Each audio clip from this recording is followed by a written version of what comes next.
International collaboration कशी सुरुवात झाली आणि कुठून सुरुवात झाली? म्हणजे आता बऱ्याच कोलॅबोरेटिव्ह आर्टिस्ट हो हो. आता बघ ना, एक पहिलं झालं ते IIT मध्ये झालं. रक्रूने मला सांगितलं की तुला मोडी प्रेझेंट करायची आहे.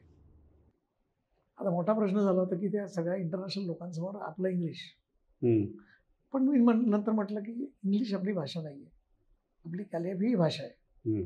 त्या भाषेतून आपण या लोकांपर्यंत कसं पोहोचायचं हे मी माझं चॅलेंज घेतलं आणि मी त्यांच्यासमोर मांडायला सुरुवात केल्यानंतर जेव्हा रश नायडरांनी काम बघितलं, करीना माइस्ट्रो होती, रॉबर्ट नॉर्टन, हे सगळं म्हणाले की it's a good combination of Indian and western calligraphy. Okay, would you like to come to Germany? तर मला असं वाटलं आपण चहा प्यायला बसलो, चला कोणतरी चहा प्यायला बोलवते तसं. पण 6 महिन्यांनी त्यांनी मला सांगितलं की आम्ही डिटेलमध्ये पाठवलं आणि पहिलं आम्ही जर्मनीमध्ये गेलो. ओके. आता जर्मनीमध्ये गेल्यावर मी माझी भाषा, माझी लिपी ही मांडणं फार गरजेची होती आणि माझ्या भाषेतले जे मोजमाप आहेत ही मोजमाप त्यालाही कळली पाहिजे. आणि तिथे आम्ही मग काही जर्मन शब्द, काही इंग्लिश शब्द, काही मराठी शब्द याचं मांडणी केली, त्याच्यामध्ये डेमॉन्स्ट्रेशन केली. त्याच्यामध्ये काय व्हायला लागलं की प्रत्येकाला आपली भाषा मान्य असते, पण एखादी नवीन भाषा जर आपली आली तर ती ॲक्सेप्टन्स त्याचा वाढत जात असतो. बरोबर. आणि तो तुम्ही रुजवायचा असतो, तुम्हाला असं वाटतं. मला ते रुजणं सुरू झालं. मग तिथनं जर्मनीमधनं मी लंडनमध्ये गेलो, लंडनमधनं नेदरलँडमध्ये आलो आणि मग तिथून करत करत करत हळूहळू मग काय झालं की काही लोकांनी तिथे क्लासेस सांगितले मला की आम्हाला देवनागरी शिकायचं आहे. मग 1.5 महिन्याचे क्लासेस केले मी त्याच्यामधनं. आणि मग याच्यातनं लक्षात आलं की हे कुठेतरी वाढलं पाहिजे असं ते. कारण जर्मन्स ना खूप आपल्या संस्कृती, आपल्या भाषेबद्दल, आणि मला असं वाटतं जर्मन भाषा आणि आपलं संस्कृत फार भाऊ बहिणी. इव्हन आता तुला सांगतो, रशियन लोक मला अप्रोच झाली तेव्हा माझ्या 2 मिनिटं लक्षात नव्हतं की हे काय अप्रोच होतात. तेव्हा नंतर मग ते म्हणाले की आम्ही संस्कृतवर खूप अभ्यास करतो. आणि मग रशियन लोक आणि त्यांनी त्याचा अभ्यास मला दाखवला.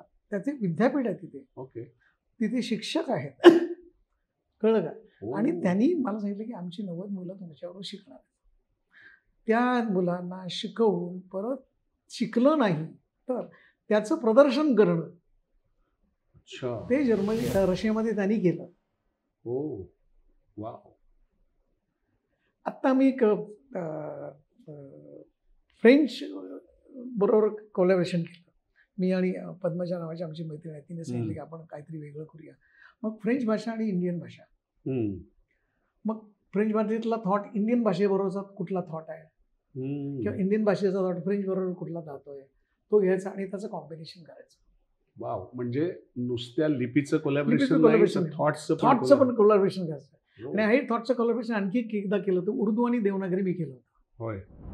ईश्वर आणि अल्लाह, आब आणि पाणी. करेक्ट.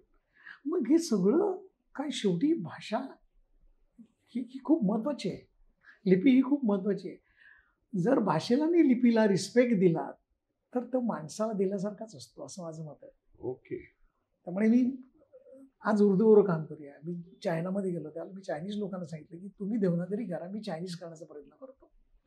आपण कोण किती परफेक्ट आहोत हे बघण्यापेक्षा आपण एकमेकाला भाषेतनं, लिपीतनं रिस्पेक्ट देण्याचा प्रयत्न. आणि संस्कृतीची पण ओळख होते. एक्झॅक्टली. कारण शेवटी कसं असतं की तुला एकदा आकर्षण झालं त्या भाषेचं की त्या थोडं तू शोधतोस, तू त्याचा